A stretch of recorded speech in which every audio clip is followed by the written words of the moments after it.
Ladies and gentlemen, welcome to the ninth edition of the DRGN Chronicles, featuring your boy RJ, the Brooklyn Savage, Takea, the Tokyo Prince, and we're here to talk about some of the bigger moments on Raw this week.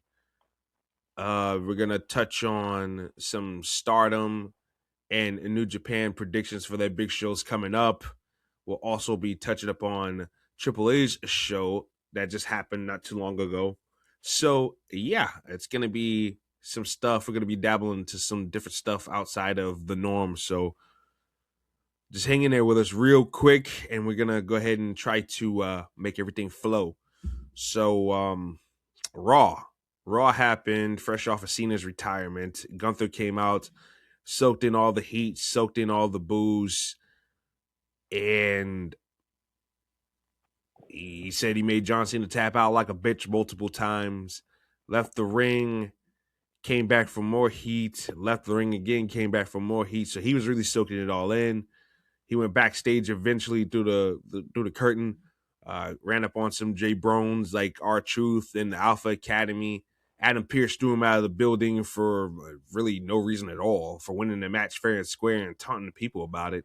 It's not like he did anything overly offensive and unsportsmanlike, so I don't get why he did that, but okay.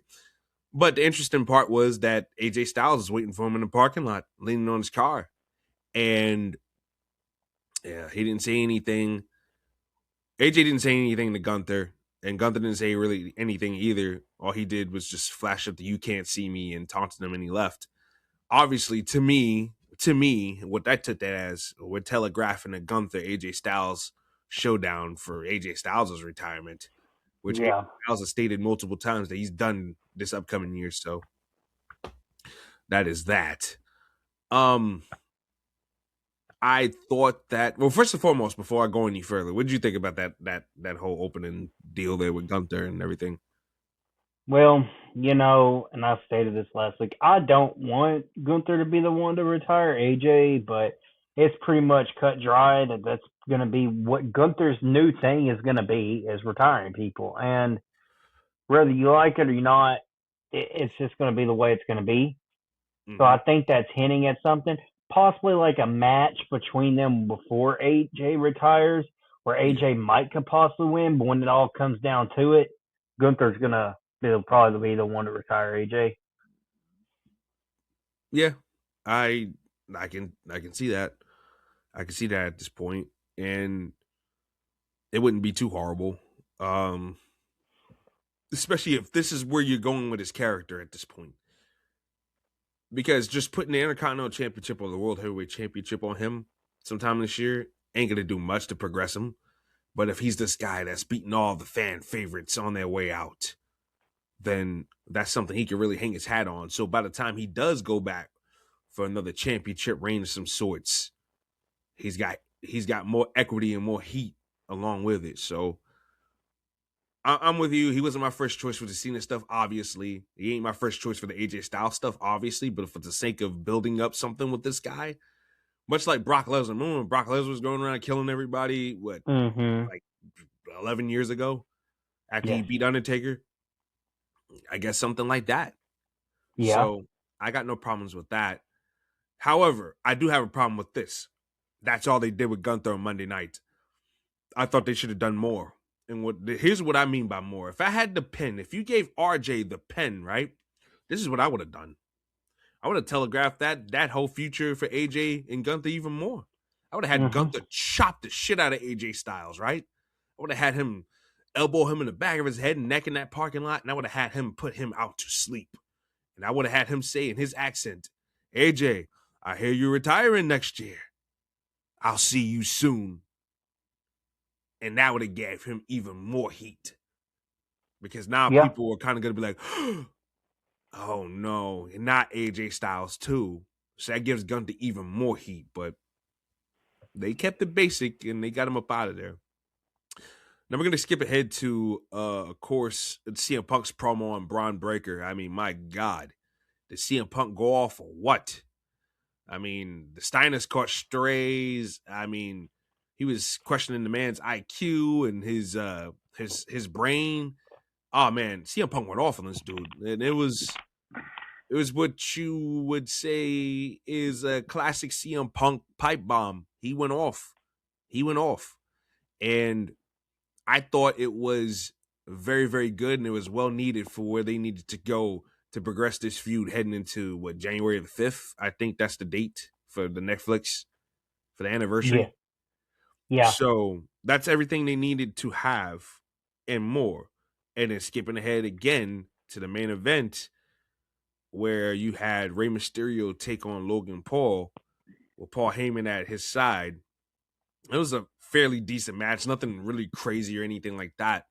But the finish happened where the masked man comes out, stomps Rey Mysterio's head into the goddamn apron, and Logan Paul gets the win with his superstar, what do you call it, the megastar splash or some shit like that.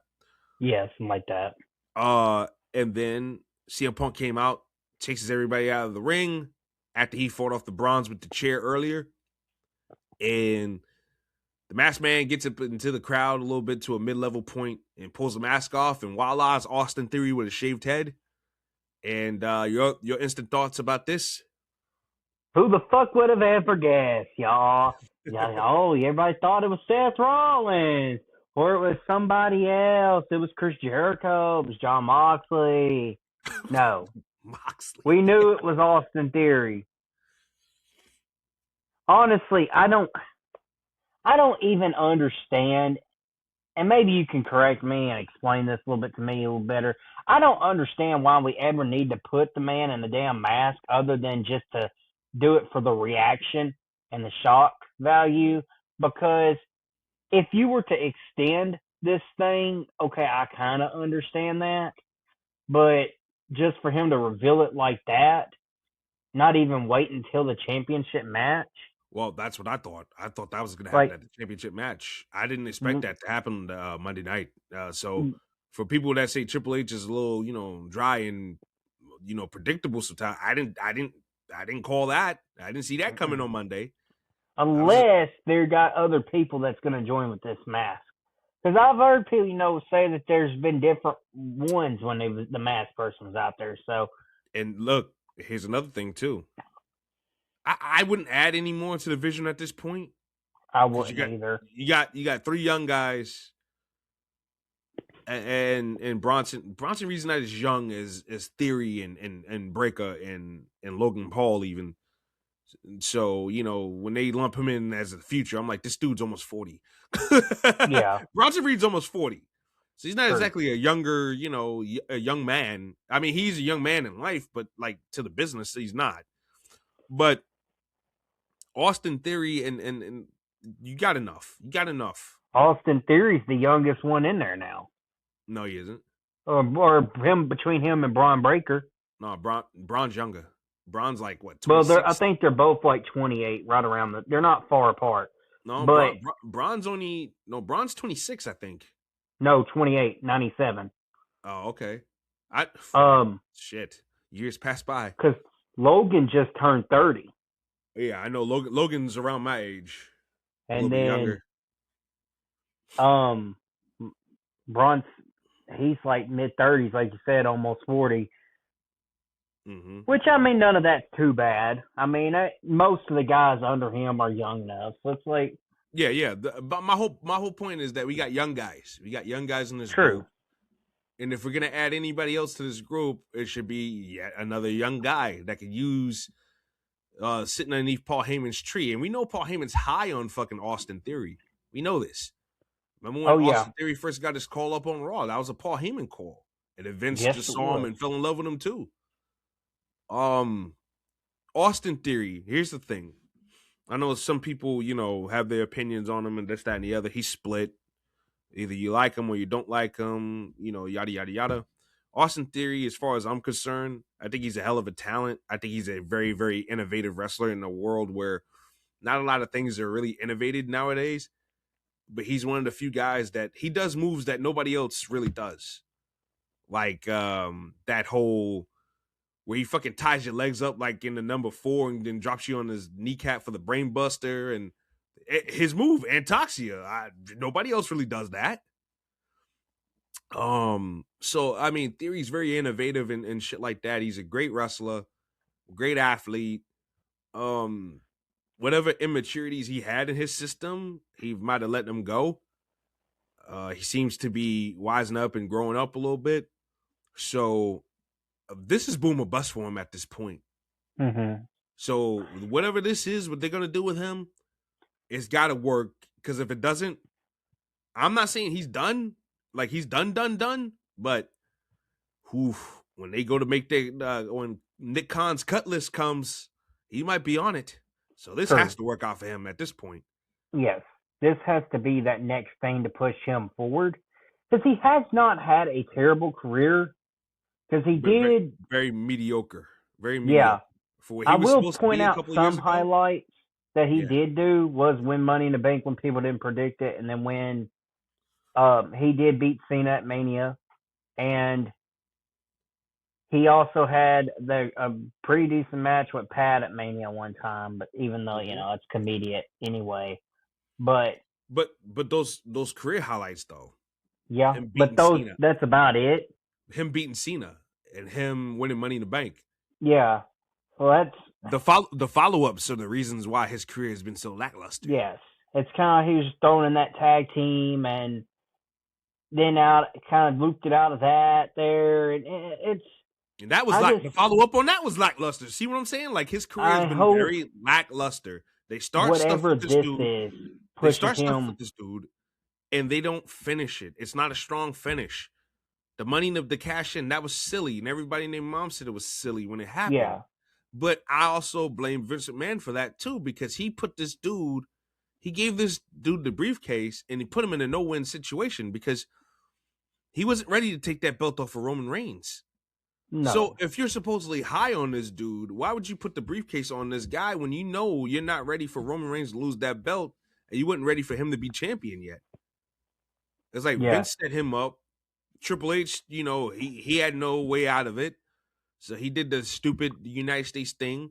That was stupid. And, he lost that. And that, like I said, that was stupid. He tried to I correct the mistake by putting the belt on him anyways, like a month or two later.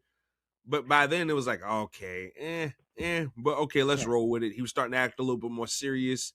But then he just lost the belt in a very mediocre way to Rey Mysterio. And then, once again, the A-Town Down Under happens. Fine. It was cool. They won the belts at Mania last year. That was fine. That was cool. But then their tag team run was very, very mediocre. They got switched to Raw in a very mediocre way. Then they was teasing the tension between the two.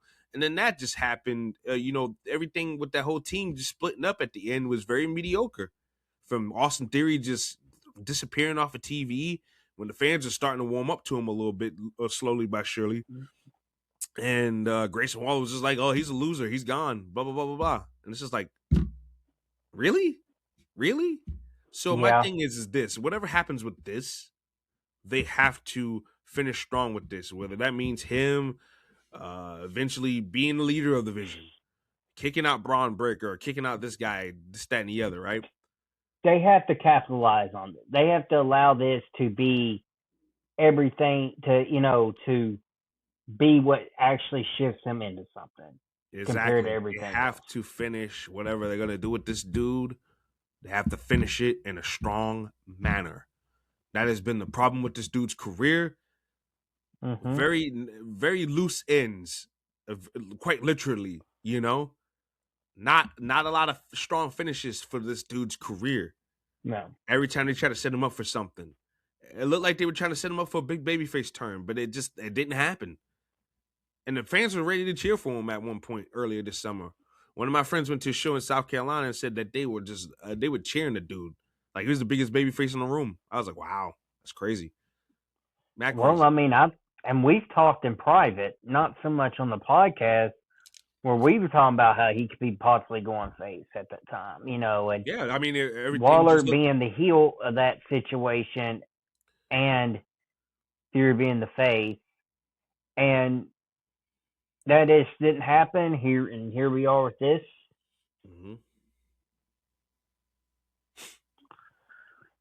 Which I kind of also get from the story standpoint too, because of Seth Rollins' faction, and then him and Seth Rollins do have a little bit of a brief history together. Mm-hmm. I think people do forget about that Theory and Rollins were in a faction at one point together. But Yeah, because his partner was very, very brief. mhm. Yeah. Well, and then he also was with Andrade and them at one point too. But we Yeah, don't that's need we brief ain't even too. going. I was excited. I was excited about that little faction there. I was like, what the hell are we gonna? I thought that was actually gonna be something, man. And next thing I know, they're beating the hell out of him, turning on him, but they're still healed and he's with Rollins. No, That whole thing was just it was that fucking happened. weird. That escalated real quickly. How the fuck can you turn on a heel? How can heels turn on a heel and he still be healed? What the fuck? And then he goes with another heel. Yeah, that was something. Oh my god. This isn't vice versa, the same verse. That was something. That was something. But the bottom line is, people, Austin Theory is the masked man, duh. But what they do with him next has to be that thing that sets him on his way upwards and not slowly into the mid-level, position where he's going to be stagnant again, and with nothing to really strongly propel him to where he needs to be. He needs to, whatever they do here, and they need to finish it strong. Whether it's a face turn in the end, whether he turns on Braun Breaker and takes over the group, whatever they do, they need to finish this thing strong. If he is a mold for Seth Rollins, they need to finish everything they do with this dude from this point on. They need to finish it in a strong manner. Otherwise, what the fuck is the point? You know what I want? I want to see whenever Rollins comes back and he goes after this team, whatever. I want Theory to get a good ass victory against Rollins by pinfall. Mm-hmm. And I want this to shift Theory back into a singles title picture. Yeah, I wouldn't mind that. Sooner than later. I think that's what they need to do. They need this thing needs to really put him at a spot where he needs to be the man. And Seth Rollins, and I'm not saying like the man, like the face of the company or anything like that, but where he needs to be, where with Gabe Sapolsky and Paul Heyman and Vince McMahon, even McNasty propelled him that wanted him to be. This guy was a wrestling prodigy, years ago. And now he's, damn near 30, and he has success, but I mean, my God, it doesn't feel consistent. So yeah, we got that. With some NXT call-up news, apparently Trick Williams is on the SmackDown roster, and he will be inserted in some stuff as soon as next week. So we have that. Also, there is a little bit of a spoiler that we're going to talk about a little bit, but it's nothing with any major consequences, though. But we'll talk about this real quick. Drew McIntyre was able to pick the stipulation for him and Cody Rhodes' next match for the title, which is going to be a 3 Stages of Hell match, and I'm excited for that. That is going to come sometime after the new year. I forgot, when's the exact date, but that should be a fun match, and they got to do something here. Something has to happen in this match, man. And I think what me and Jackson are thinking when we say something has to happen. Jesus Christ. Jackson, that means we got to have a new champion. My God. Good, even just for a goddamn month. Because Cody, even if Drew does win it here, Cody's going to go to Mania as champion. I can guarantee you. Because and WWE wants Cody to start getting multiple reigns anyway, I feel like. Mm-hmm. So, because they don't want him to go off as only 2-time undisputed champ, 3-time, whatever. So they're probably going to pull that little trigger, let Drew win the thing, and then go from there. I hope so. And he can always win it back at Elimination Chamber. I mean, exactly. Shit. He can always win it back at Elimination Chamber. You can because whenever Cody wins the damn thing, it's going to be entertaining. When he's trying to fucking maintain it is when it goes stale. I've noticed that a lot. Yeah, like we said what was last week or a couple weeks ago? Cody Rhodes, the problem with him is that it's never one and done. It's multiple matches at a time, and it's just like, when you do multiple matches like that at a time and he's winning all of them or keeping the belt all of them, it's not good. It's not fun. Like, why are we doing this? Like I said, Roman Reigns' title run, yeah, it was long, but he was serving up one dish at a time, maybe two. Yes. Two at tops to each guy. But well, at least Roman defend against different people. that's what But this damn feud's that's the point. That's what I feels just like said. it's going on 3 fucking years between Cody and Drew, and it's just. Yeah. Didn't we just do this with Kevin Owens? The fuck? Yeah, the same exact thing. Yeah, we talked about this. Like, the same exact thing. The fun part about that was that Kevin Owens was running around with the classic title last year. Like, yeah. And all the matches were good. Especially that Rumble match. That was a good ass match. But it's not always about how good a match is. Something One or has to two happen. good matches is enough. You don't need 3 or 4 more to go along with it. Something has to happen in that match to make you want to see the champion, the challenger, whatever. Something has to happen with some big time consequences, and it just feels like none of that happens. You know what I'm saying? So, yeah, that is that. Yes, and just a heads up for people that don't know, because maybe people don't be hanging on online. All Raw, SmackDown, NXT are all taped next week, so do with that information, as you will. And yeah, that's pretty much that. So I'm going to review AAA's Guerra, the Titaness tonight. That show was very, very fun, very, very eventful. I'm going to skim down some of these results real quick, but I thought it was a fun show, man. Really fun time.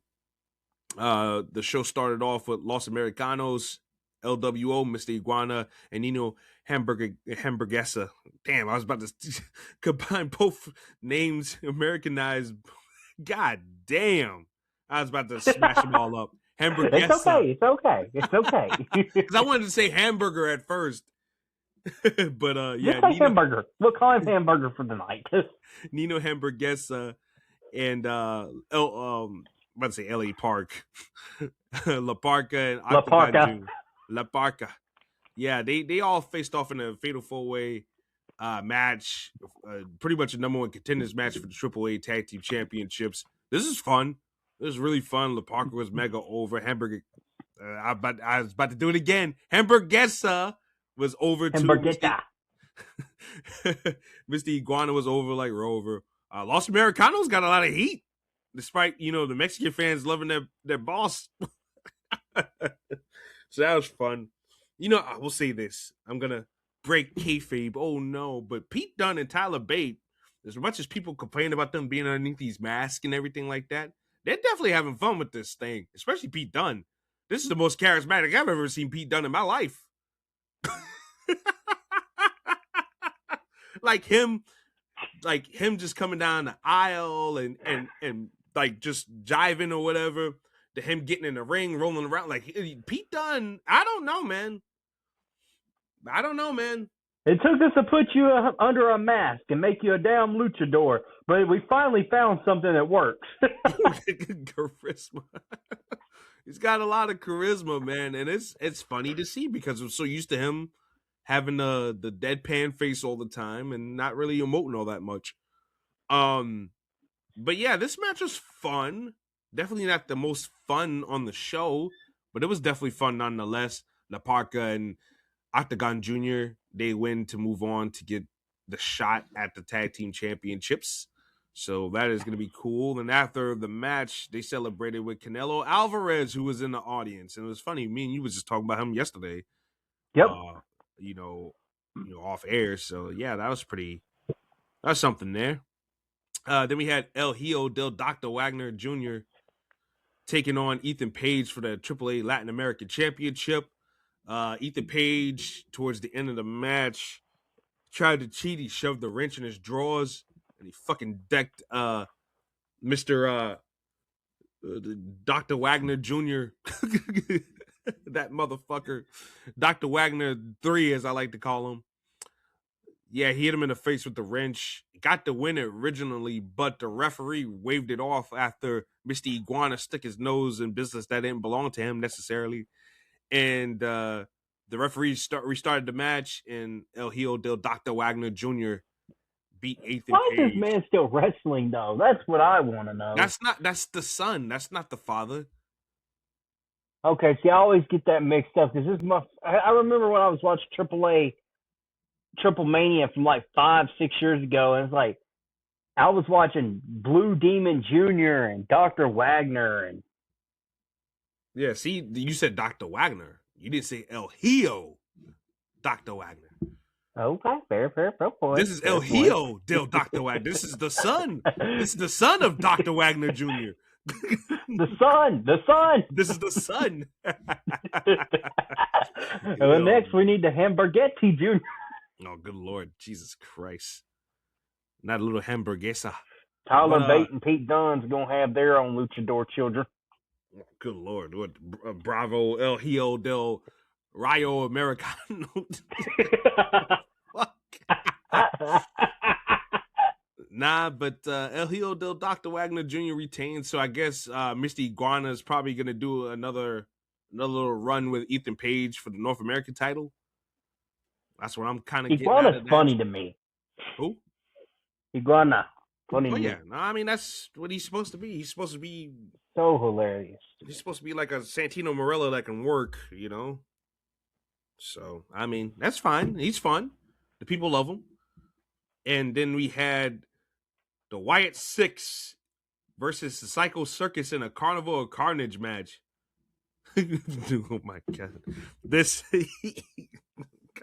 What the fuck, dude?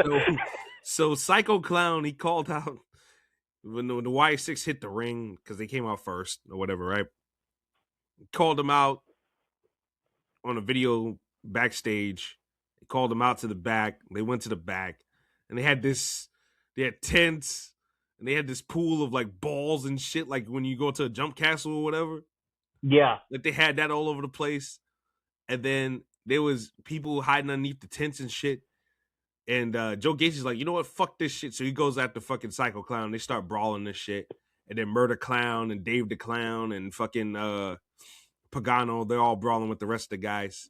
And then all of a sudden, Masquerita Sagrada, yeah, that's right, that Masquerita Sagrada, he fucking, I couldn't tell if it was a sword or not, but all of a sudden he starts swinging this thing, and the curtain comes down on the tent, and he fucking starts wailing on fucking Joe Gacy with something else.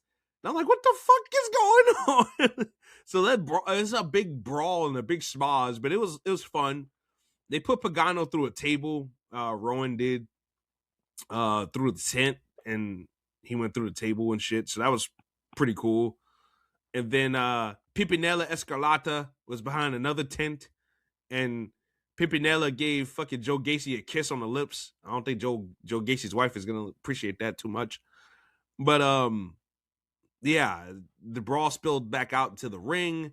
They were really giving it to Psycho Clown. They were really playing up the fact that Pagano was out of it because of the height of the fall that he took. Because Eric Rowan, they was on the ledge. They was on this like loading ledge in the back, and the tent was kind of down below slightly, and the table was underneath the tent. And so Rowan powerbombed him standing from the ledge of the dock, and fucking powerbomb Pagano from a nice height. So he was really playing that up to, Pagano might be out of it. And they were really working on Murder Clown and Psycho Clown in the ring once they got back into the arena. And yeah, they was beating on them for a good bit. And then Pagano comes out, and they start going at it a little bit more. And the Psycho Circus win when they put Loomis through the table with a Death Valley Driver, or Psycho Driver as they called it, and Psycho Clown got his win. And yeah, that was fun. It was a fun little brawl. Nothing too crazy, nothing too serious. It wasn't meant to be serious. You look at the YS6 and you look at the Psycho Circus, and you would realize that these are just monster characters, and they're gonna do this. They're gonna do this shit. They're gonna do what they need to do. So that's exactly what happened. I had no problems with this whatsoever. No problems. No. But this match right here, though, I will recommend anybody go watch this one that I'm about to talk about now. Javon Evans, Jack Cartwheel, and Laredo Kid. Triple threat match for the AAA Cruiserweight title.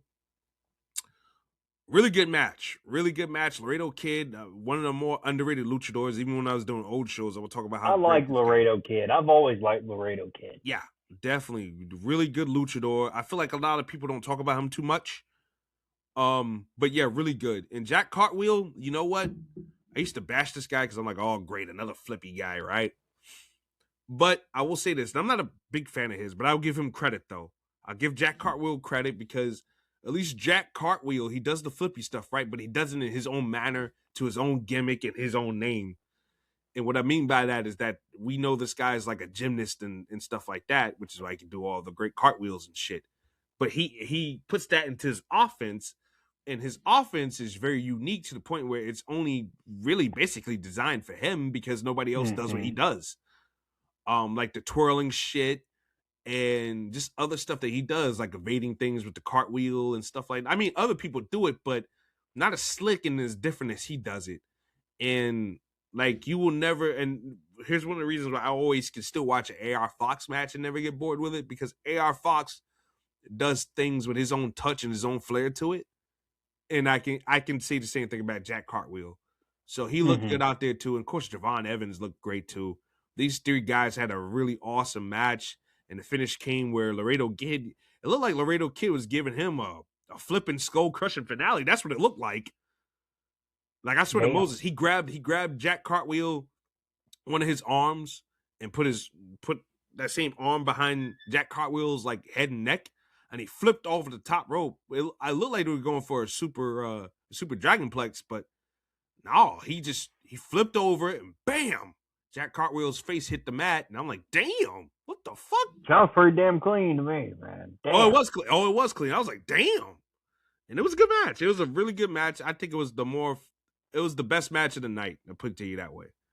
Best match of the night. They had a lot of UFC fighters too in the crowd, but Alexa Grasso was the one that they highlighted the most. And then they had Natty Neihart, Lola Vice, and Fabia Apache taking on Las Tasicas, who just that's good. That's real good. Le Hydra, Lady Marvilla, and Flammer. Oh my God. Oof. I mean, Jesus Christ. The bakery is definitely out in the open. And Latasicas, they were showing what they can do.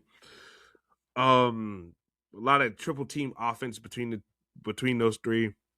They were keeping Lola Vice kind of isolated a little bit. So, yeah, really fun stuff, man. But Lola Vice and them, they get the win anyways. We got to be building to a Lola Vice versus Lay Hydra match at this point. And either Natty or Fabia Apache is going to be going after that Reina's Women's Championship against Flammer. I don't know which one's going to get that honor.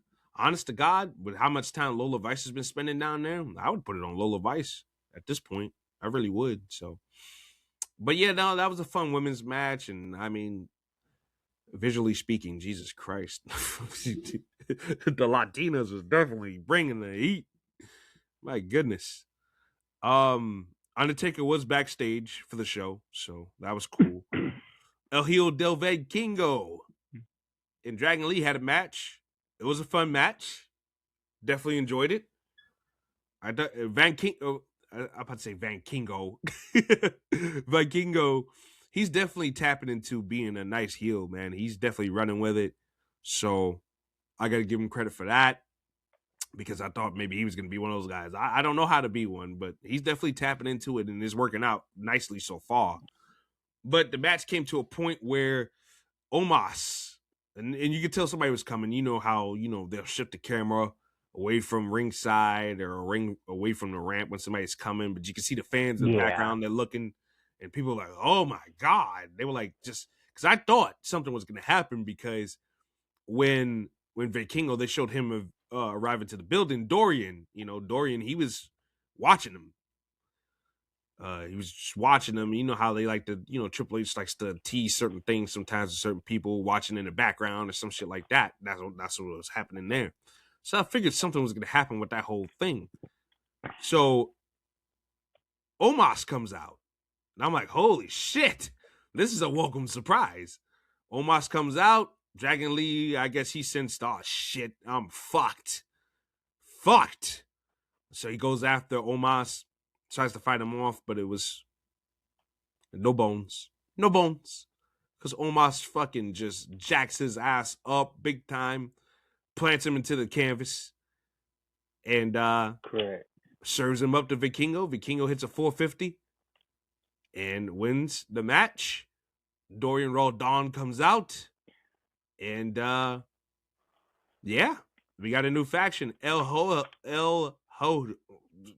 whatever. The I. I'm still learning some of these words, these Spanish words. El Ho? El Ho, okay. El Ho. El Ho, not El Ho, El Ho, El Hojo. Somebody just put Maya World in some of these matches now. Let's put Maya World. You need to put some of these Latino girls in there. Damn, what does Maya World have to do with El Hojo? It don't matter. Just put Maya World on our screen, okay? Good Lord. Who wouldn't want Maya World on their damn screen? I mean, I agree. Don't get me twisted. Have y'all never seen this girl live in person? My Lord. You've seen her in person. Oh, my goodness. Good. Okay, if you know, you know.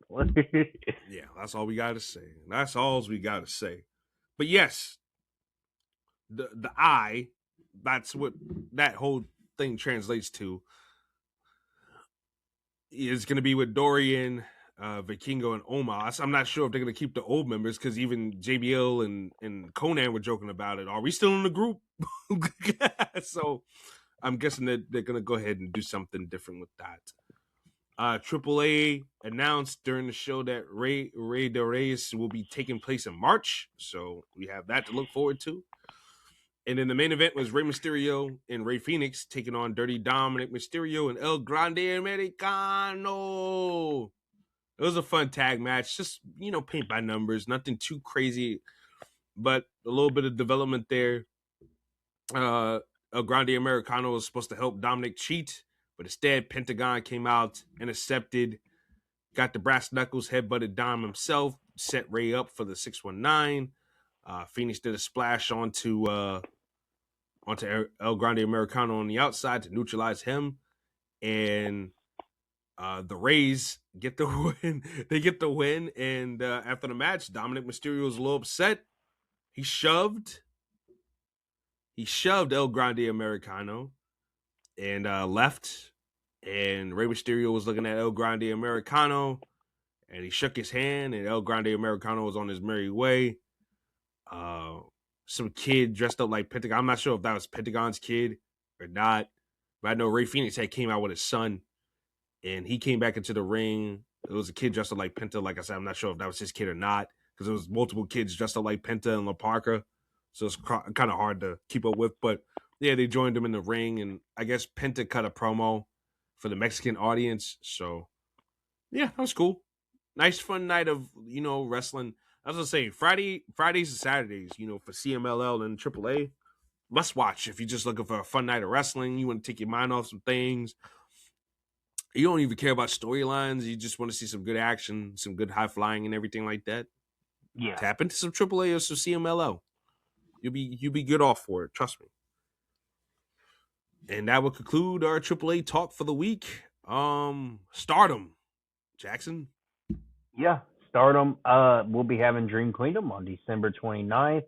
And before I do get in Stardom, I just want to say this is not wrestling related, but we talked about this last night in private. Those don't know, Jake Paul did finally get his ass knocked out. So, oh my God, he got knocked out. What a great fucking weekend. What a great fucking weekend in sense of that. But yeah, Stardom will be having Dream Queendom on December 29th.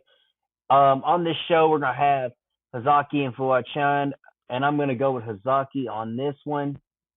Yamai 2000, Natsuko Tora, and Ruka are going against Sakura, and Sayakura. I'm gonna go ahead and go with Yamai 2000.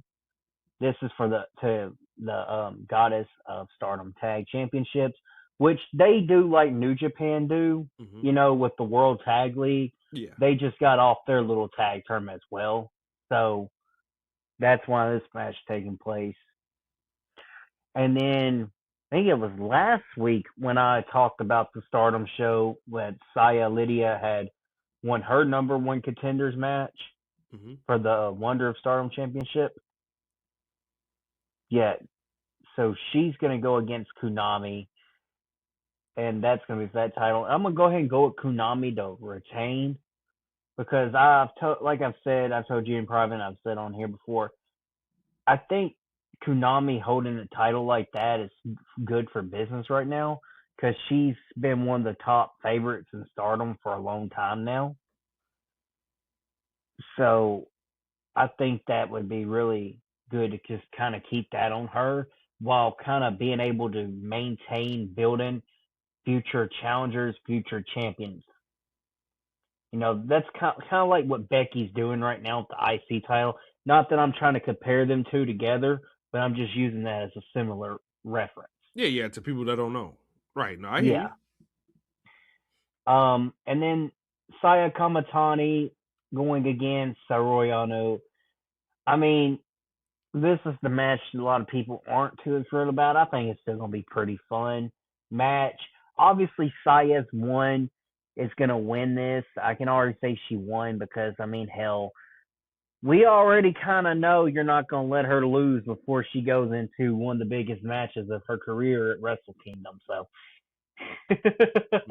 and that happens within the same span of a week. That happens in the same freaking week. So it's kind of clear and cut who's winning that match.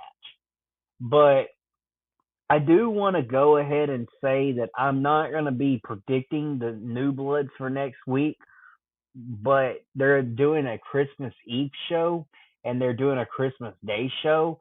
And I'm probably just going to make a huge video talking and recapping those two shows after they're done. So maybe a Christmas Day upload for me. If not, the day after. But I do plan on doing like a review to those two shows, which it's going to be pretty cool to kind of get a little Stardom action of some sort, wrestling action in general on Christmas. So. Yes, so you have that there, ladies and gentlemen. We'll be getting a Stardom report. So, yeah. Definitely look forward to that. Yeah, it's going to be fun. Yeah, I'm sorry, people. Like, I will admit to you, I'm not I don't watch Stardom. Like, I know who the players are and everything like that, but I don't watch it. So that's why you hear me go silent on that talk because, well, I'm not up to par. My knowledge of Stardom is not, it's not through the roof or anything like that. So, and I'm not gonna fake it either. I'm not gonna fake it. So, and that's why it's like I think it's good that that's why it's like I told you and I've told people like it's good that we have things each that we can cover, like AAA. Like I didn't watch the show, but like I can take whatever match suggestions. Like I'm gonna check that triple threat out. oh yeah, and you have things you cover because you watch more the Lucha Libre than I do. You watch honestly more Japanese wrestling than I do. I'll pay attention to Stardom, New Japan, maybe Marigold time to time, but like you watch more in depth with All Japan and Noah. And I used to watch all them companies. I just haven't here in the last couple of years. A goal of mine is to watch more of that, at least like the major matches. But I think it's interesting and it's great that you have those sources to use, when we do these videos to talk about, like you did Night AAA, and I have my source to talk about Stardom. So I think that's what keeps it interesting because it's like, and I don't know if anybody watching or listening understands, we don't want to be the podcast that just relies on WWE and AEW. Yeah. Because there's too many of them doing that. Me and him are we're opposite of those people. Like we enjoy wrestling all over. Like he's talked about MLW on here before. It, just any kind of wrestling. We just love wrestling, man. Like I don't want to talk just about the two companies. So this to anybody that's listening that don't know that. Yeah. I always say, don't rob yourself a chance of enjoying something else outside of the norm. Absolutely. That's why I like doing the shows with you, because you just don't focus on two companies. Where if I had, I do shows with other people, they wouldn't even know what the fuck I'm talking about. So Yes. like it's Like good to do shows with somebody who actually knows stuff outside of WWE. Like, I'll openly admit, I do not watch everything from AEW. If I hear about it, see about it, I'll watch it. I stepped away from AEW for a certain reason, was because it was driving me insane with all the toxicity by people online. Mm-hmm. And I'm not saying that WWE doesn't have that, because they definitely do. But I don't watch Raw or SmackDown live every week. I go on YouTube, I look at my clips.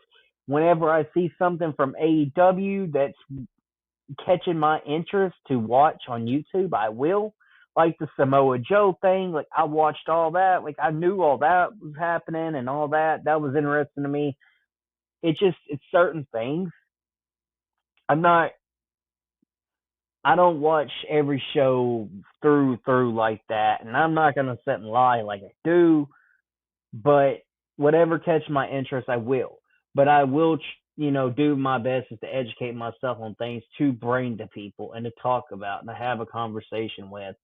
But I enjoy New Japan usually. Last couple of years it's been hit or miss, but Stardom pretty much. I'm trying to increase that merry-go watch, but yes, and I'm glad you do too at that same time, because you could get online and talk to anybody about WWE and AEW, because anybody on there will talk to you about it. But not all of them can sit here and have a conversation about Wrestle Kingdom and actually know what the hell they're talking about. But me and you can. So that makes a world of a difference. Yeah, absolutely. And with that being said, we got Wrestle Kingdom, the rundown. Absolutely. And next week, I just want to say, don't forget, next week's a good episode, special episode 10, and our award episode. So, yay. Yeah, absolutely. Would you like to share the people before we get into those Wrestle Kingdom predictions? What those categories are gonna be? Oh, yeah. So, just from what we got right now, and we probably can add more to this, we've got company MVPs. We're just going to go, we are going to use the major companies just for that, but it's mainly just to see where each company was all year versus to see where they are now versus what they're going to do next year. Wrestling match of the year for men, wrestling match of the year for women,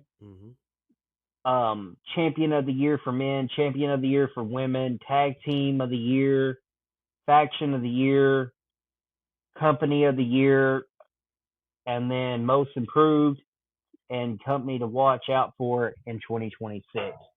So those are just some of them. We probably can add a couple more.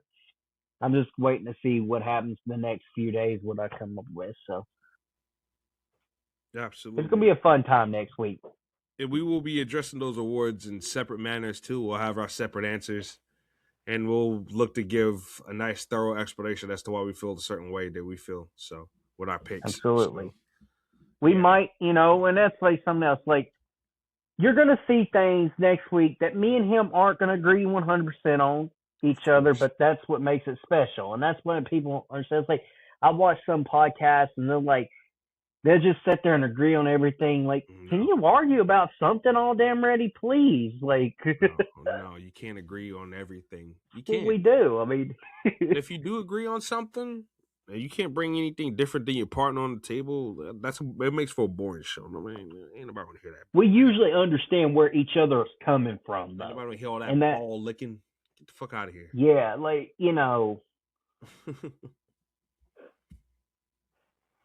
like, nah, fuck out of here with that. Like, I promise, we disagree all the time about wrestling opinions. It's not changing anything. We still talk all times a week. Like, y'all, it's fine.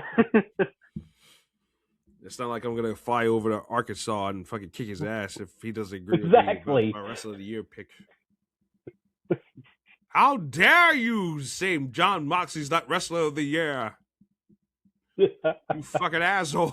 I'm gonna break my foot in your ass. You son of a bitch. RJ, how dare you not say Saya is not the greatest wrestler of all time? I'm gonna put my foot in your ass and make you my whooping boy, son. What? Come on now. Come on, dog. Crazy shit. What the fuck is this episode turned into tonight? Oh Lord, I can't wait for next week. This will be fun. Oh, and don't forget, we're gonna do a same day Wrestle Kingdom review, everybody. So hey, there's that. January 4th. I staying up all night. I got Cafe Bustelo coffee, got Monster Energy, I got sake. I'm gonna be ready, okay? He's gonna need a honey pack too, if you know what I mean. Pretty much. I just entered Jackson mode. Yeehaw. Yeah. All right, so Wrestle Kingdom prediction. Yes, sir. Wrestle Kingdom 20. Holy fucking shit. Made it 20 years of Wrestle Kingdom. Shit. Good God Almighty on Saturday mornings. It's Wrestle Kingdom 20. The dreadful stay up all night must stay up all night. No, I'm glad it's back to one night personally. Yeah. It was back to back 2 days was kind of getting killing and overwhelming because like it's cool at first you're doing it, but then you're staying up for 2 nights in a row and it's like crap. New Japan ain't got the roster for that, in my opinion. No, hell no. Like, not even close. WWE could do that. AEW, even with their like marathon pay-per-views, they could probably get away with that. But New Japan, no, not a fucking chance. Not in 2025, no, they're not. Especially not without AEW or CMLL helping them out. No, they're not. Yeah. This first match here, I don't know exactly how it's supposed to work. This no time limit, never open weight 6-man tag championship match, Tornado Rambo. I guess you got Master Wado, Yo, and Toru Yano. Oh, good Lord. Versus it has blanks. So I guess we'll figure that out. So how's that actually going to work? So oh, good Lord. You know what? I'm guessing it's going to be the LIJ Bullet Club War Dogs matchup probably going to be to take that spot, right? Yeah, because in the past, the Rambo, because it's weird, because they used to do it where it was one winner and they got like a shot at like the never open weight belt. Mm-hmm. And then they did it where it was like they were in like the KOPW and you had 4 winners. Then they switched it back for like the last 2 years, I feel like, to where it was 1 winner. And now here we are with this. So I guess we'll just kind of have to. The Rambo's basically like a little Royal Rumble. Anybody don't know, but it's like. No, it's a 6-man tag. I guess we'll see how this goes. 6-man tag this year. Yeah, I don't. It's just kind of weird to me. Yeah, I guess they're just defending against all these teams, and it's going to be a Rambo match. Tiger Mask, Togi Makabe. Yeah, Gucci, you got to bring the nursing home teams out for sure. Oleg, Ishii, Taichi, Kojima, Kingdom Poor damn, their CNAs are going to have to jump into this damn match. Ren Narita, oh my God, and they still got more to come, so it's going to be hard to predict this one. I can see them eking out a win for House of Torture. That's my pick. House of Torture, Kanemaru, Sonata, and Narita. That's my pick. I'm going with House of Torture. House of Torture. So probably. So you can torture the audience right out of the gate. Toriano, good Lord. Yeah, good Lord. Well, at least they're getting all the guys that we. Well, I know me and you ain't really fans of any of these guys in this match, except for Sonata. But when Sonata was Cold Skull, not ass. I couldn't care any less about Sonata now. Not assless chap Sonata. I don't know what the fuck this man got going on here. Wearing assless chaps to the ring. I don't know.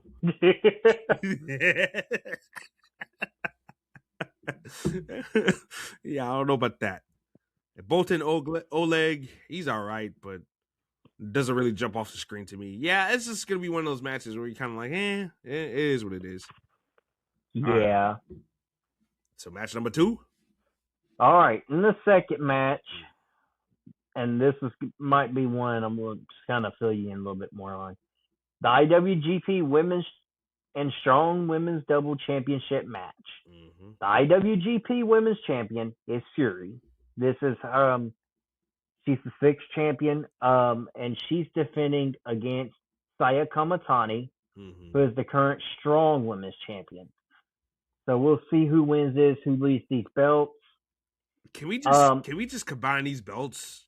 Yeah, and that's what I'm getting into as well. Yeah, we need. And I'm sitting here earlier. I'm like, I don't understand, and I love Stardom, I love Joshi, I love all that, but I don't think New Japan does. And I've felt like this since the start, and I'm like, why do we need the Strong title and the IWGP title? No, I feel like truly the Strong title was made for Mercedes Moné from the get-go. Yeah, and she got hurt. And then she got hurt, came back, got it back, did her AEW thing, lost it to Azumi. We might as well just combine this. And I feel like halftime they do more with the Strong title any damn way. But Syuri's doing great work. So I honestly, and considering the World of Stardom Championship ain't on the line here, I'm going with Syuri to win. Because I don't think a loss like this would hurt Saya. I agree with you there. And I think if we can just get Saya Kamatani a quick, little whatever defense with the World of Stardom Championship after this match, it balances her right back. Because Syuri's such a fucking legend in her own right. So I think she needs to be the direction with that title, because I think Saya's direction needs to be focused on that red belt, while Syuri focuses on this woman's title. Yeah, I think so too. Just, I mean, you going Syuri? But Saya, Saya's push is strong in Stardom, so her losing the belt here ain't gonna hurt her. As far as like fucking what's going on, because New Japan, they don't have storylines for the women. They just show up, defend their titles, and that's pretty much it. And so there's no big long drawn out consequence if Saya loses the belt, other than she just lost the belt. Hooray. Or boo. That's it. And something else. The women's matches on these New Japan shows go way faster. So, and Syuri's somebody that has that background, being with that title before, being in these pictures before, and also having that little UFC background helps as well. Yeah. She, losing to her in a fast-paced match is way more understandable, where Saya's used to going them longer rounds. And Syuri is too, but Syuri's more veteranized in these quicker matches than Saya, I feel like. So I think I think it's going to be perfectly fine if Syuri wins this. I just think Syuri's the person. Yeah. It should be a fun match, assuming New Japan gives them time, That's what it always comes down to. They're wedged in between two massive matches, between this Rambo for the fucking never open weight 6-man tag team titles, and then the fucking 6-man tag match that's going to be 10-man tag, excuse me, I stayed incorrected there. Because you could have got that 10-man tag match before that women's match, honestly. Nah, you can't have multiple tag matches back to back. That's a little too much. Used to they would, but nowadays they don't. No, you got to structure that a little bit more better. You got to have something. You got to have a one-on-one contest in between all that. That's too much humanity to be keeping up with in a row. I hope the Rambo don't go very long. That thing is gonna dog on my Yuji Nagata. That's gonna be the first fucking hour of the whole show. Not Yuji Nagata. What the fuck I get Yuji Nagata for? Makabe and all these. I don't know. You're pulling all the fucking nursing home names, so go ahead. Yuji Nagata. Makabe and Taguchi and Goto and Yoshihashi. Who the fuck cares about Yoshihashi? Here's what we got. On one side we have the nursing home. On one side we have the intensive care unit. Oh my good lord! Who's gonna win the Rambo? Kane tomorrow, he's got a couple of more years left before he qualifies. Rita, Yo, and Master Waddle might be the youngest guys in this match. And Sonata. Oh my God. Jesus Christ. All right. But match number 3. All right, that 10-man tag. Hiromu Takahashi, Drilla Maloney, Gabe Kidd, David Finlay, Shingo Takagi against blank, Hanare, Cal Newman, and Great O'Khan. Blank and blank. Who do you think those two guys might be? Do you think there's a chance that maybe, perhaps, those two spots are reserved for a surprise? I would hope so. Well, I mean, evidently, two mysterious guys are going to fill that slot, but do you think it's a chance somebody coming in as a special appearance or a debut? Yeah. Do you think it's a chance that it could be Fletcher and Davis? That would be cool. That would be cool. They were in the group, and they never got kicked out of the group. They kind of unceremoniously left the group. Kind of. They were here today and they were gone tomorrow. So yeah, I'd be all for that. That would be actually pretty cool. That would be the only thing really worth keeping it a surprise, especially if it's guys we never heard of before. Either way, though, I think the United Empire get that win back because you could tell they want to push Callum Newman as the new front man for this group, even though I ain't really feeling it all that much. But he ain't no Osprey, and he's better than TJP, I guess, because, I mean, given his Newman's age, but, like, I don't know, man. It's going to take me some time to warm up to him as leader of United Empire. But I think these guys get the win. I think the Bullet Club War Dogs, this whole unaffiliated thing, is going to break down. Yeah. The Bullet Club War Dogs, they're still heels at heart, so, I mean, you can't really trust Finley and Kidd and Maloney. I mean, especially Gabe Kidd. Gabe Kidd, he's a double dipper. Talking about, so he rocking with the Death Riders, but he's a part of Bullet Club. Nah, nigga, you can't have it both ways, nigga. You cannot do that. You can't butt munch and have your cake too. Okay? Yeah. You can't do that. David Finley could just bite that back, Gabe Kidd, you can't do that. This man over here double dipping. Nah. So now I think that whole crew is gonna crumble. I think the United Empire will get their win back from a couple of years ago. Remember when they had that big cage match to send Osprey off? Yeah. I think and they lost that to the War Dogs. So I think United Empire gets that win back here with a possible surprise return for Davis and Fletcher. I'm hoping that's what it is. That'd be cool. See, that's worth keeping a hush hush. If this is two bland generic guys that are like Osprey clones, I'm not. No. Or two Callum Newman clones. Nah, I ain't feeling that. You might as well just go ahead and announce those motherfuckers right now. So who you got? You got United Empire? Yeah, I'm gonna go with United Empire. Okay. All right. Then the fourth match, we've got the Fatal 4-Way match to determine the number one contender for the IWGP Junior Heavyweight Championship, El Desperado, Fujita, Taji Ishimori, and Sho. Damn. This be a fun ass match.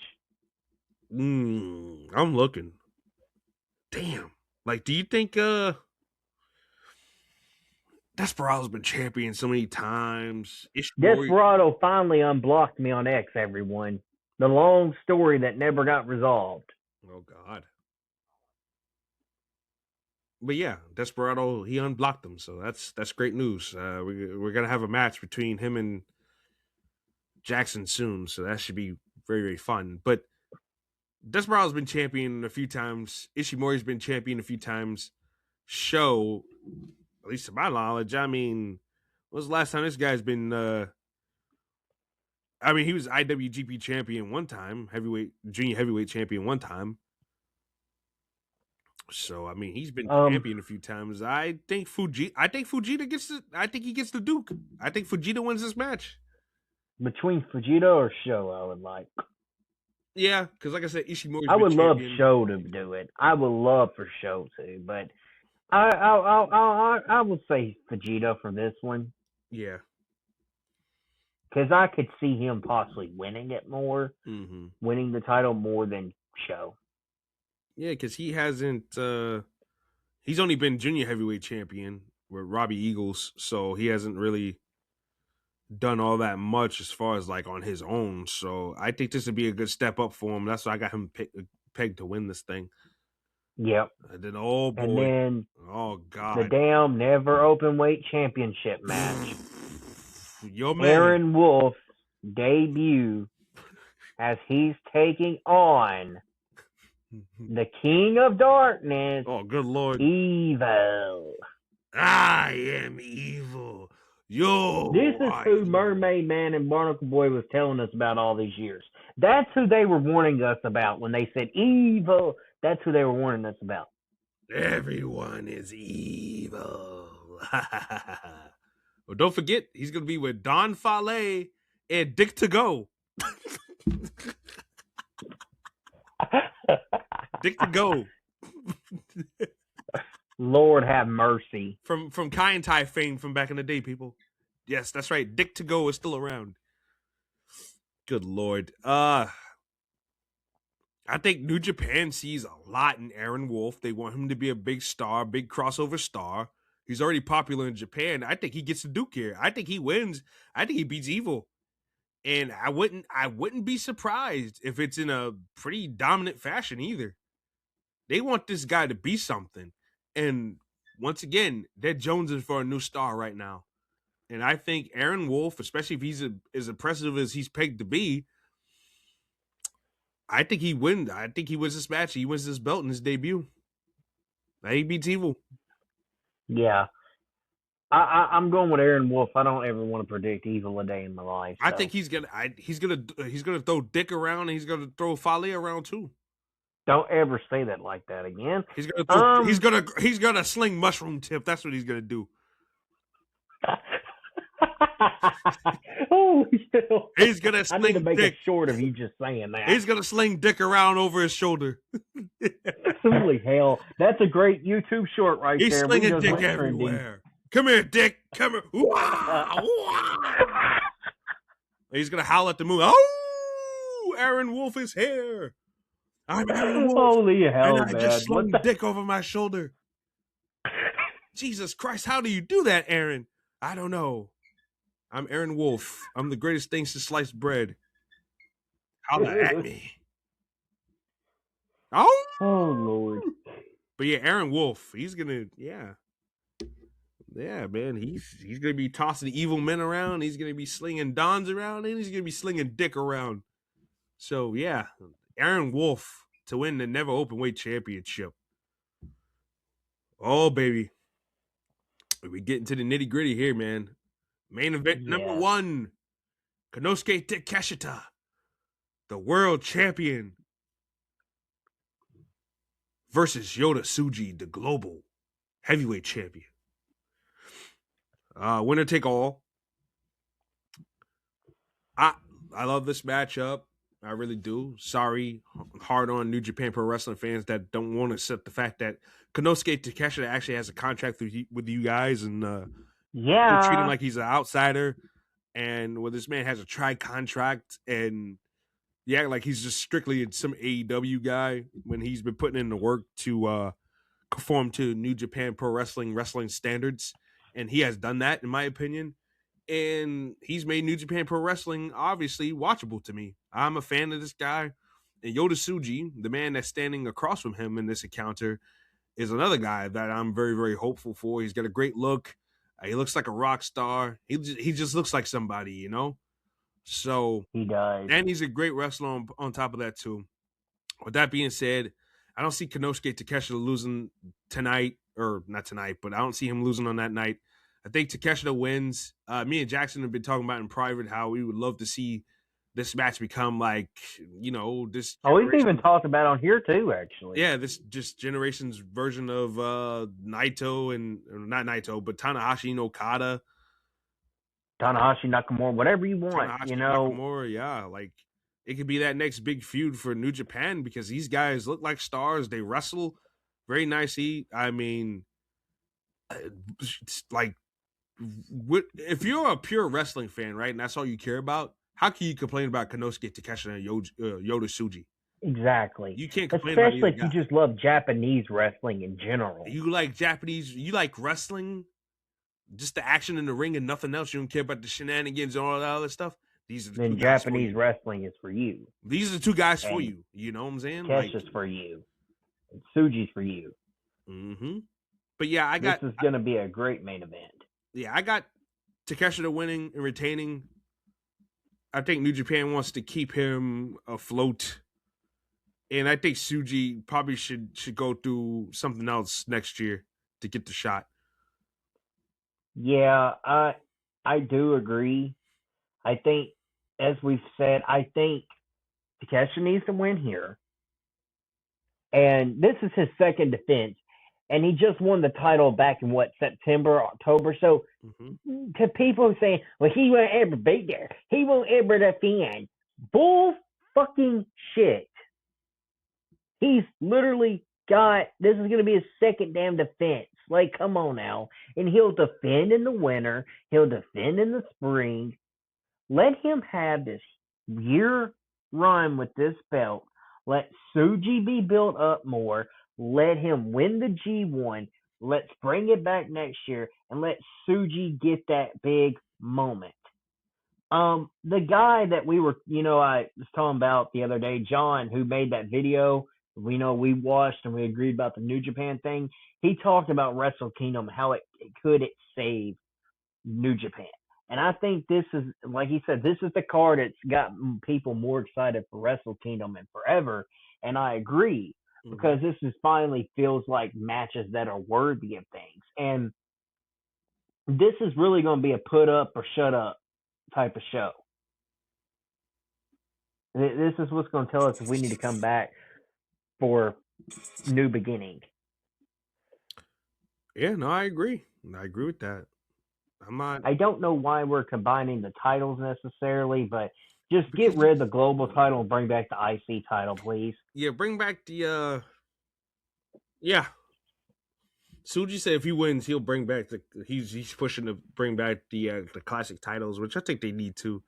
I don't think there was anything wrong with what they had going on before. My only issue is the Intercontinental title and the old IWGP Heavyweight Championship looked too much alike. It looked too much alike. It looked like it was just literally like all Japan's belts kind of look alike, There's smaller versions, there's other versions on the strap. That's why I think it's funny. It was pretty on that white strap, though. Yeah, in my personal opinion. But I think we need to tweak some of those designs just a little bit. Not. I ain't saying going super, super crazy, but I love a white strap belt for some reason. I don't know, because I loved it with the old IC title in WWE.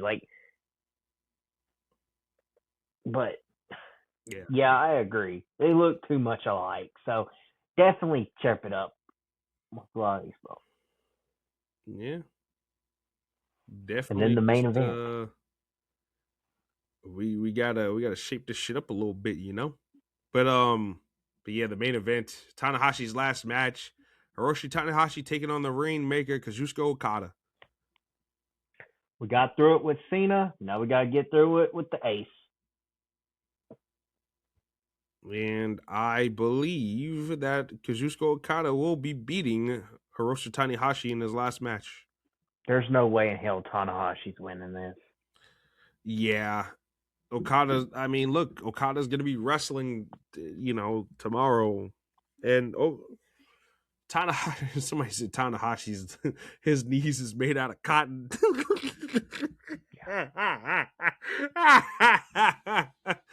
He's the executive too, so Tanahashi's going to be very much around. Tanahashi has nothing to lose by losing his last match. He has nothing because he was the ace of that damn company for many years. He has nothing left to prove either.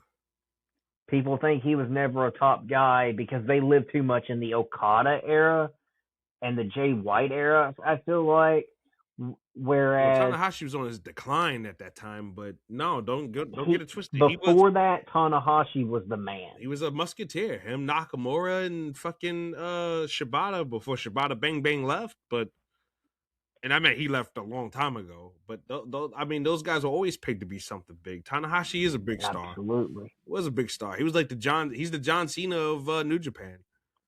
He's held every title. He's had. I don't know. Does he still have the most reigns for the world title? Did Okada ever get him? I don't remember. Yeah, I'm not too sure about that. I know Okada held the belt a lot of times too, but no, I'm not too sure. I'm not too sure about that. But I know he was definitely yeah. Okada's got, if you combine the world heavyweight and just the heavyweight title, he's got it all together 6 times. Tanahashi never held the world heavyweight title. He just held the IWGP heavyweight title. Believe it or not, people, there is a difference. Which I hate that whole persona because that's a rich ass history dating back to long, long ago. Tanahashi does still have most reigns at 8. Overall, metaphor speaking, yes. But combining everything, I think Okada does get it, or they tie. But I see a future where Tanahashi's world champion in New Japan again. I just do. Somehow, some way, later down the road. Yeah, yeah, I just think Okada wins. They have one last match together. Okada's a champion that's being pushed in AEW, even though Okada lost to Kevin Knight. The Continental Classic. So I was like, holy shit. Okada's taking loss. I forgot all about that shit. I was like, wow. Damn, that's funny. I forgot about that all fucking ready, bro. I was like, wow. I was like, holy shit. Nobody was expecting that. Nobody. I see you, Tony. I see you being a little unpredictable. Yeah, Tony Khan. I see you. Hey. Tony Khan, pull it out, man. Tony Khan. I'm sure he did the shit with Samoa Joe. He did the shit with Kevin Knight. We see you, TK. We see you. All right, now if Kevin Knight wins the belt, then holy shit. Yeah, we'll see. Well, if Kevin Knight wins the belt, I'm throwing a parade. I like Kevin Knight. Yeah, I do too. Yeah, I think he's good. I think he's been. I'm not gonna say he's been underutilized at AEW because he gets TV time, he gets matches, but I feel like his accolades, he doesn't have strong accolades yet. Matches, having great matches is fun, but what after a while, what do you have to show for having a great match besides maybe having a great match or Meltzer giving you 5 stars or whatever? Like, where's the title accolades? Where's those accolades? So yeah, we got to start upping those for some of him and Bailey and some of these other guys. Yes. Yeah. Now AEW's got some good young talent, man. They do. Knight's one of them. Mike Bailey, I'm not the biggest fan, but he is a great wrestler. He's a great wrestler, very unique. There's not other guys copying what he does. So he stands out. So yeah, we just need to, do a little bit more with those guys other than just throwing them out there and letting them have bangers with nothing else really to it, Yes. So yeah. But yeah, Okada beats Tanahashi one last time. We get one last cry. Who jumps Tanahashi? You think somebody would jump Tanahashi in his retirement? Nah. Oh, I got it. He's the executive. He's just gonna force his power against him. I got it. What you call it? What's his name? Red Shoe Son. What's his name? Shota Umino. Shota Umino, who's not even on this card, I don't think. He's not even on this card. I know. At one point, Shota, Red Shoes, and John Moxley were having custody battles in court and shit for this man. Shota Umino. That was the most entertaining time of that man's career was whenever he was going around Moxley. I ain't even gonna lie. Shota Umino is gonna he's gonna show up and he's gonna attack Tanahashi for giving him for looking at him like that last year.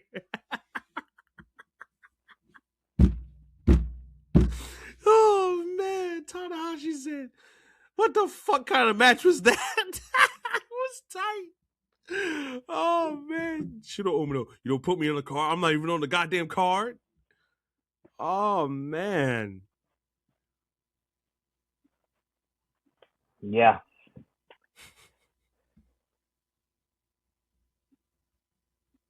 Oh, but yeah, it's gonna be a good show.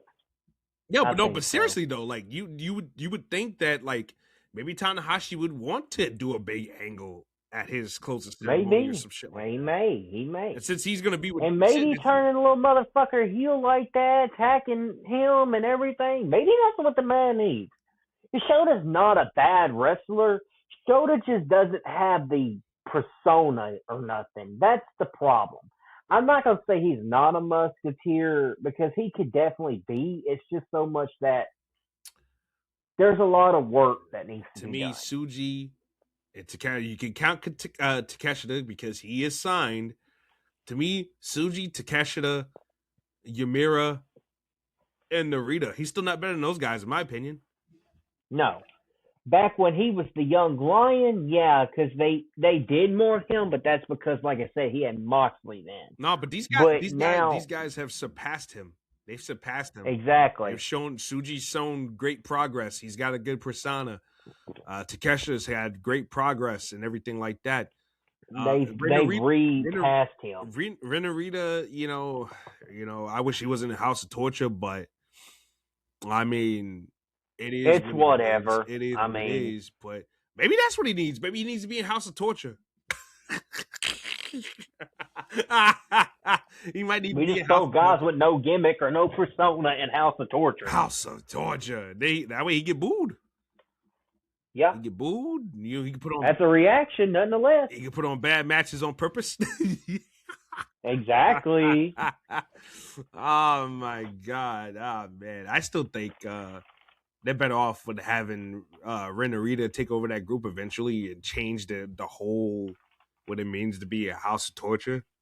I still think they're better off doing that in the future, but I don't know. I guess we'll have that's what it needs. A bunch of guys, kind of like the Death Riders, that just want to hurt people. Mm-hmm. So I think now you got it. I think we need because New Japan does need that group because you got United Empire. I'm not sure what's really going on there, and the former LIJ guys are doing this stuff with Bullet Club War Dogs, which, like I said, obviously is going to lead to them falling apart eventually and going back at it. But you need to do something to help redefine and turn around House of Torture. And United Empire needs a boost. Also, TMDK, they're fine. Sabre Jr., I'm not a fan of him being the front man still, but I mean, you're bringing in other guys. His tag partner, you got Fujita, and you got Haston Nichols still hanging around, and you got Robbie Eagles still hanging around. So I mean, you got guys. So they just gotta, some of these other factions, they need that boost. So yeah, but I think that is it for Wrestle Kingdom talk. I think that might be it in general. Jackson, you got anything you want to add? Jackson? No, I'm good. Sorry. My door fell over. Sorry. Your door fell over? What? Yeah, fucking door. It's not really it's not a real door. It's kind of like a sliding door that we just have set up. It literally fell over. Oh, damn. So that's what that noise was. Sorry about that. We didn't hear anything, so you just told that's great. Yourself. It's even better. You snitched on yourself. But nonetheless, that is it for us. We ain't got nothing else to really report. Let us know if you're gonna check out Wrestle Kingdom or Dream Queendom. Just let us know and get with us on social media. Lil RJ Unlimited on Twitter, Prince Takeo on on Twitter, X, whatever the hell you want to call. I still call it Twitter. Fuck that. Fuck the bullshit. I still call it Twitter. Fuck it. But yeah, just let us know what you guys think about the shows if you're watching them. Share with us your predictions and everything like that, because I think this is gonna. I think Wrestle Kingdom. I got a good feeling about the show this year. Last year was kind of.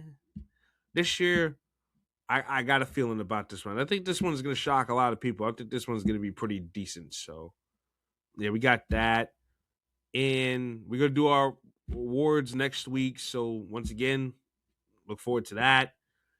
And we're going to do our review for Wrestle Kingdom the week after. So we got a lot of big stuff planned up for the next couple of weeks.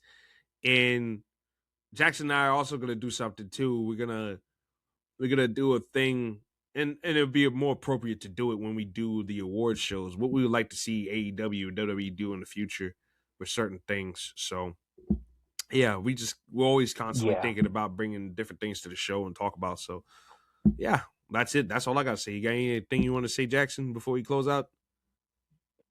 No, I think that's all.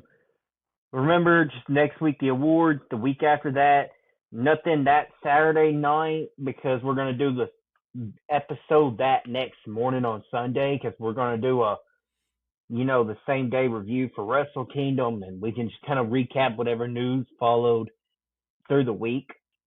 So yeah. But other than that, I think that's about all. We just got exciting things coming. Yeah. Absolutely, absolutely. So yeah, people. And Stranger Things review I'm gonna do on the channel too. Not wrestling related, but hey, I'm gonna do a review of that. Because part 2 drops on Christmas and then the other one's at New Year's. So look out for that, my nerds. Yeah, like we're always thinking about different things to bring to the channel and stuff like that. So yeah, I mean, like, let us know any ideas you have for the channel and stuff like that. Like we'll always have open ears and stuff like that. So Because yeah, I love to watch movies and shows and animes as well. So yeah, absolutely, absolutely. So yeah, I'll be doing an episode with the Friendly Neighborhood Marks with Drew Yari this Thursday, so look forward to that. And yeah, that's pretty much it. That is pretty much it. So on behalf of Prince Takea, this is your boy RJ the Brooklyn Savage, and we're signing out. Catch you guys later. Peace out.